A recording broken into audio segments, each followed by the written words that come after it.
नमस्कार दोस्तों, जय श्री कृष्ण। राधे राधे। प्रिय दर्शकों, जो औरतें कपड़े खोलकर नहाती है उसके जीवन में इसका क्या असर पड़ता है।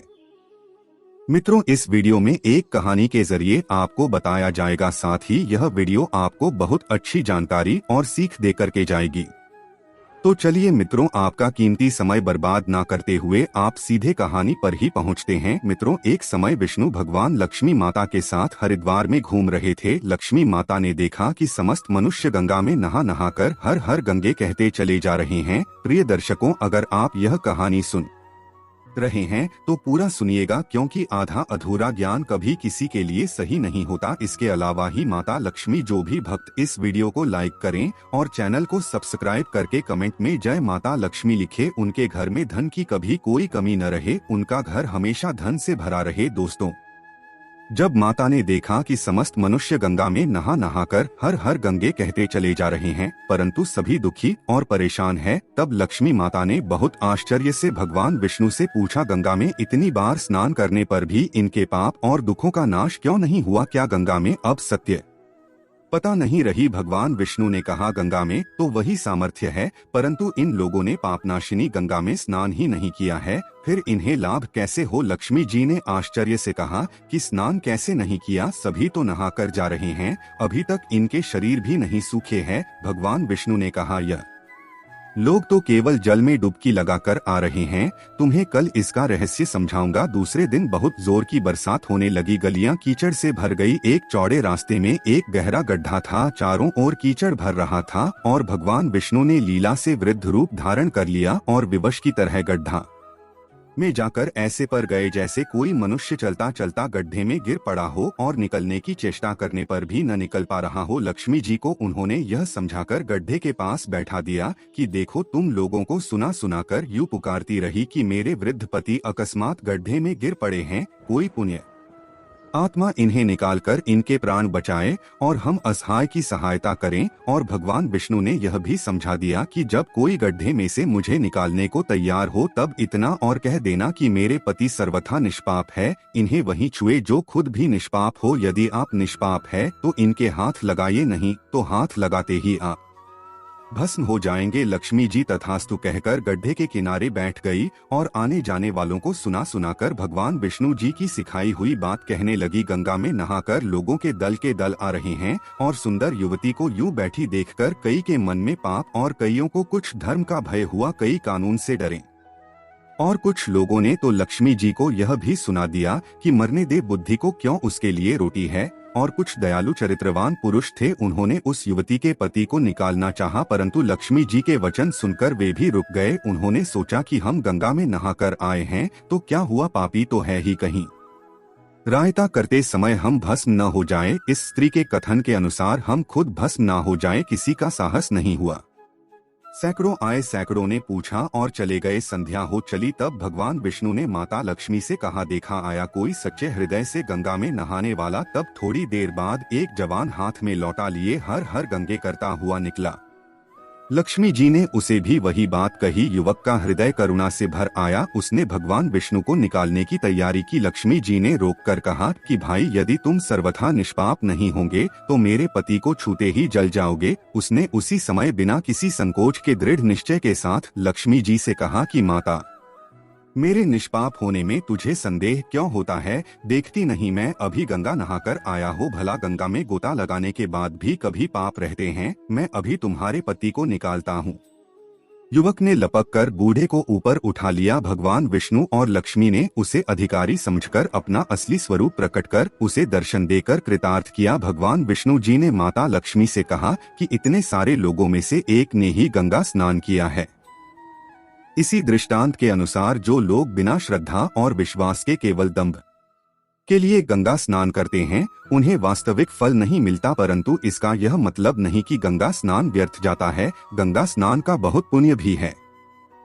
इसके बाद भगवान विष्णु जी ने माता लक्ष्मी जी से कहा, अब मैं आपको वह 12 बातें बताता हूँ। जो भी मनुष्य इन 12 बातों को नहाते समय ध्यान में रखता है वह कभी भी दुखी नहीं रहता है। उसके घर में माँ लक्ष्मी का वास होता है, उसके घर में अपार धन आता है, घर में कभी भी लड़ाई झगड़ा नहीं होते हैं, उसका पूरा परिवार हंसी खुशी जीवन व्यतीत करता है। तब माता लक्ष्मी ने कहा, हे भगवान, आप हमें यह 12 बातें बताई है। इसके बाद भगवान विष्णु उन बातों को बताना शुरू कर देते हैं और माता लक्ष्मी बहुत ध्यान से सुनने लगती है। दोस्तों, यह 12 बातें आप लोग भी बिल्कुल ध्यान से सुनना। इसके बाद भगवान विष्णु कहते हैं, प्रिय, यह 12 बातें बताने के बाद मैं आपको एक बात और बताऊंगा। जो औरतें कपड़े खोलकर स्नान करती हैं, उनके लिए यह बात बहुत ही महत्वपूर्ण है। तो ही लक्ष्मी, आप इस बात को बहुत ही ध्यान से सुनना। तभी विष्णु जी अपनी वाणी को शुरू कर और बताने लगते हैं। दोस्तों, विष्णु जी कहते हैं, स्नान करने से शरीर निरोगी रहता है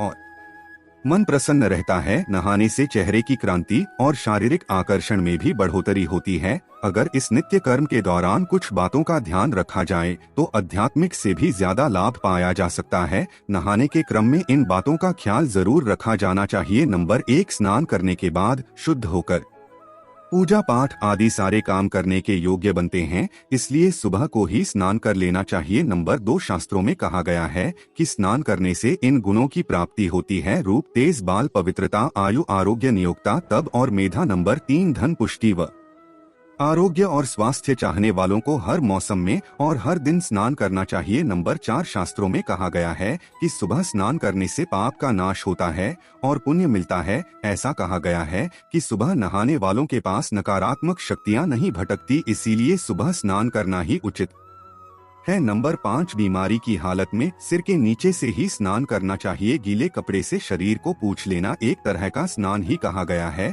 नंबर 6, सुबह की लालिमा छाने से पहले ही स्नान लेना श्रेष्ठ माना गया है। नंबर 7, तेल लगाकर और देह को मल कर नदी में नहाना मना है। इसकी जगह नदी से बाहर निकलकर तट पर ही शरीर साफ करके तब नदी में डुबकी लगाना उचित है।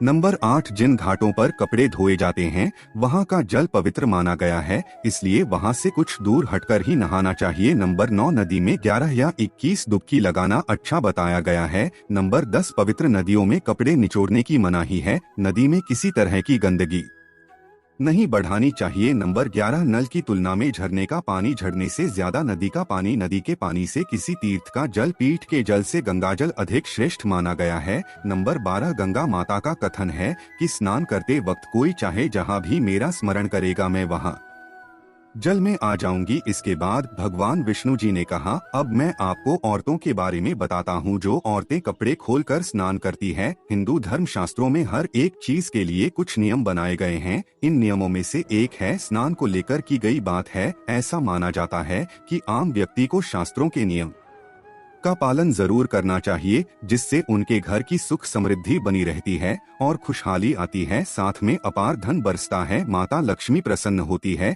दरअसल हमारे शास्त्रों में ऐसी कई बातें लिखी गई है जिनका हम पालन सदियों से करते चले आ रहे हैं, लेकिन उसके कारणों के बारे में हमें अब ही भी पूरी जानकारी नहीं है। ऐसे ही नियमों में से एक है निर्वस्त्र स्नान करना। आपने अक्सर घर के बड़ों को ऐसा कहते सुना होगा कि कभी भी नाम बिना कपड़ों के यानी निर्वस्त्र नहीं करना चाहिए। अगर हम पौराणिक कथाओं की बात करें तो निर्वस्त्र स्नान की मनाही का एक सबसे बड़ा कारण कृष्ण जी के समय से जुड़ा है। पौराणिक कथाओं के अनुसार एक बार जब गोपिकाओं सरोवर में स्नान कर रही थी और वो निर्वस्त्र थी, उस समय बाल कृष्ण ने गोपियों के सभी वस्त्र छिपा दिए। उस समय जब कृष्ण जी ने उनके वस्त्र छिपा लिए और गोपियों ने अपने वस्त्र वापस लेने की प्रार्थना की, तब कृष्ण जी ने उन्हें समझाया कि कहीं भी बिना वस्त्र धारण किए स्नान नहीं करना चाहिए, इससे जल के देवता वरुण का अपमान होता है। इसलिए आपको निर्वस्त्र स्नान न करने की सलाह दी जाती है। अगर आप नहाते समय या सोचते हैं कि बंद कमरे में कोई आपको नहीं देख रहा है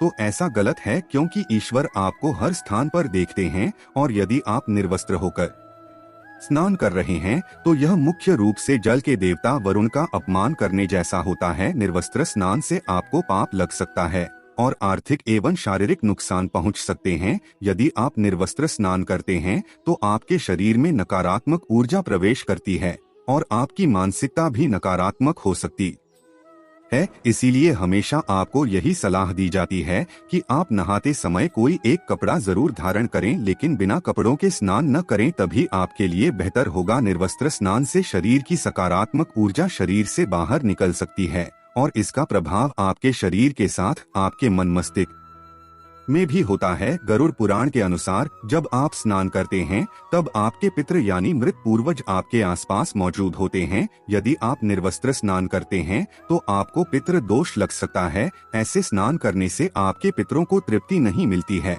और यह घर में पितृ दोष का कारण बन सकता है। और ये वस्त्रों से गिरने वाले जल को ग्रहण करते हैं जिनसे उनकी तृप्ति होती है। निर्वस्त्र स्नान करने से पितृ अतिरिक्त नाराज होते हैं जिनसे व्यक्ति का तेज बल, धन और सुख नष्ट होता है। इसलिए कभी भी निर्वस्त्र होकर स्नान नहीं करना चाहिए। पुराणों के अनुसार नहाने वाला पानी पूर्वजों के हिस्से में जा आता है और निर्वस्त्र होकर नहाने से इसे पितरों के समक्ष बिना कपड़ों के नहाना माना जाता है। शास्त्रों में ऐसी मान्यता है कि यदि कोई निर्वस्त्र स्नान करता है तो माता लक्ष्मी उससे रूठ सकती है। इससे आपकी कुंडली में धन हानि के योग बन सकते हैं और आपकी आर्थिक स्थिति खराब हो सकती है। इन्हीं कारणों से आपको निर्वस्त्र स्नान न करने की सलाह दी जाती है और शास्त्रों में भी इस बात की मनाही है। तो प्रिय मित्रों, कैसी लगी आपको यह जानकारी? अगर जानकारी अच्छी लगी है, पसंद आई है तो कमेंट बॉक्स में जरूर बताना और हो सके तो अपने मित्रों को भी शेयर करना और हमारे चैनल को सब्सक्राइब अवश्य करना।